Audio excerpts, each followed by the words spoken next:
This is green. Green is keen. Do you like green screens, I say? I do not like them, Perry J. I do not like them. Please, just go away. But you might like one if you could see the different things you can do with green. So could you fly in the air? Or river dance in someone's hair? Of course, you could, but I do not recommend that you would. But the possibilities can be seen if you open up your mind to green. I bet you'd like one if it was small and not a big gigantic wall, but something simple, easy and clean. With some easy tips to shoot on green, let me show you what I mean. Go away!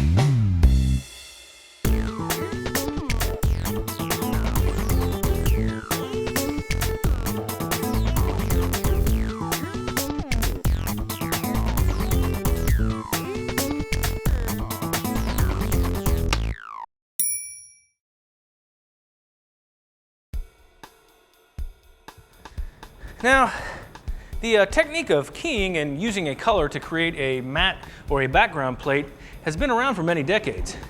Before that, complicated setups using matte boxes and matte paintings were created to do a special effects shot.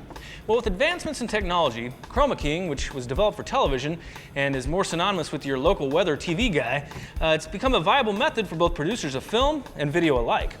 Now, there's a lot of debate over which color to use when keying, and rightfully so. But pretty much any color can be used. Let's take a look. Here we have a shade of purple. About there. Good. And here we have a shade of red. Right there. And excellent. Now, the most common, of course, are blue and green. The color blue was adopted by film producers because skin tones have very little blue color in them. Green is used with video applications because video cameras retain a little more detail in the green color channel. Now, whatever color you decide to use, make sure that your talent is wearing nothing similar to the color of your background, or this is going to make your job extremely hard. This is pretty much the worst video ever made. You know, I think a common question that probably comes up for all of us when dealing with keying is, why don't my keying efforts look like that of the great Hollywood flicks of today? They're shooting on a same solid color as me, right? Well, for one, these are typically shot on film, and that format lends itself to easier effect shots using this technique.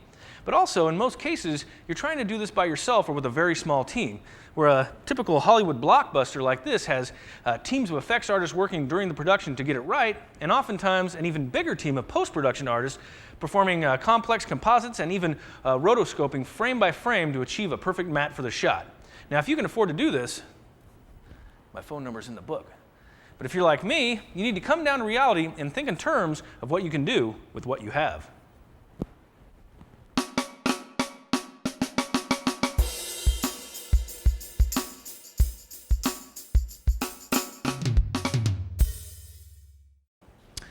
All right, here we have a simple 4x8 piece of hardboard or masonite that I purchased from my local home megastore. It's got a kind of a glossy white surface on the front of it. I guess they use these a lot in kitchens and bathrooms. But it's the back of this thing that got my attention. It just has a nice smooth surface that'll be good for painting.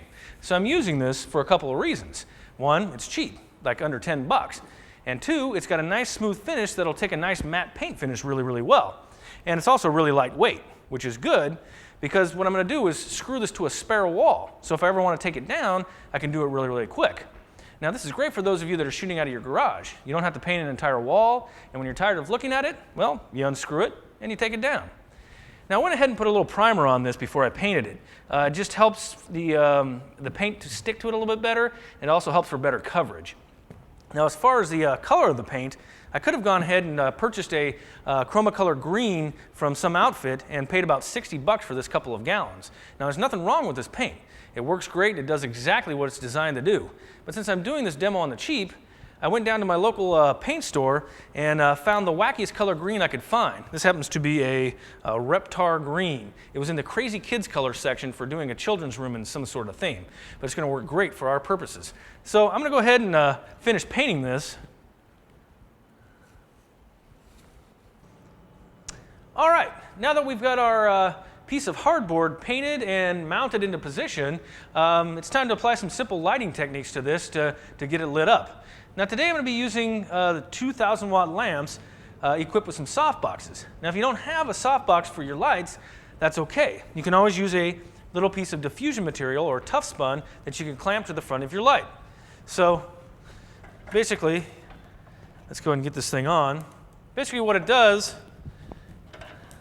is it kind of breaks up the beam of light and essentially kind of acts as what a softbox does. It's just a kind of a cheap alternative if you don't have a softbox. But since I do, I'm going to go ahead and get those into position. Let's get this off to the side. All right, now what I want to do here is get a nice even wash of light across this green hardboard. And to do that, I've got to get these lights at equal intensity and distance and height from the wall. So let's get these overheads off and get this dialed in. All right, let's go ahead and get this one on over here and kind of dial it in so it's just filling in that right-hand side. Good. Not bad on that side. Come on over here. Get this one on and kind of swing it around. Raise it up just a hair and maybe in. And that's looking pretty good. I'm going to go ahead and zoom in the camera all the way so I can look for any gradients or hot spots on the green. And there we go. Fill the screen with that. Maybe make a couple little more adjustments. This is looking pretty good. I think it's time to light up our subject now. Now for our subject, you need to get him as far away from the wall as possible with the space that you have. And in our case, it's about 10 feet. That way you can light him separate from the wall and reduce the amount of spill that would either hit him or reduce the chance of a shadow falling on your green wall. As far as lighting him up, I'm going to use a 1,000 watt lamp with a softbox, and I'm just going to bounce the fill with a large white card. Now for our backlight, I've gone ahead and mounted this 300 watt lamp to a C-stand. I've got it out and above our subject so it'll hit their shoulders and their hair. This is just going to improve our separation between the subject and the green wall. Now since I'm kind of working in some limited space here, I'm going to use a scrim to kind of knock down the amount of light coming out of this lamp. These work great for that.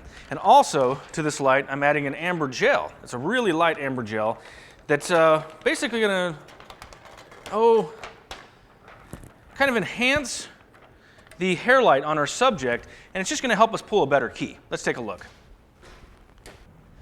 All right, let's pull out here and see what we got going, huh? All righty.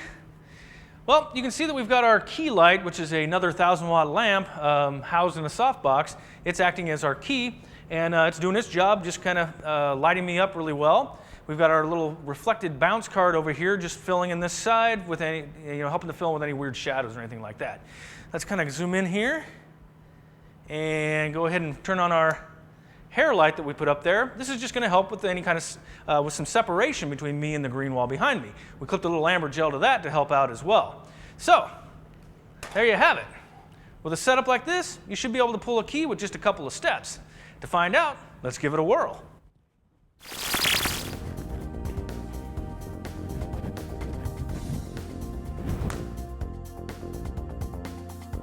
Hey, come on down to Jimmy's Used Car Center this weekend. No cash, no credit, no problem. So come on down. We got the best prices and service around.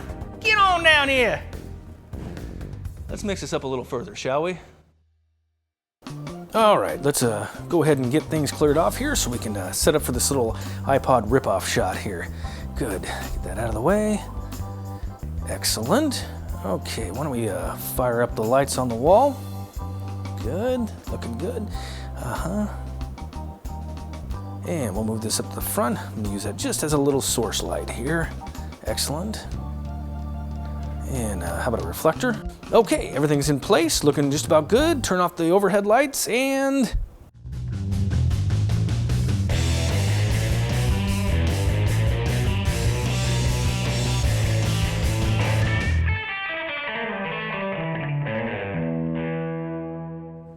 Well, there you have it.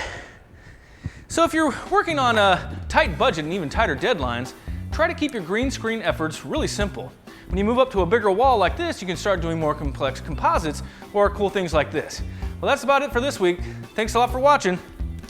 Good luck.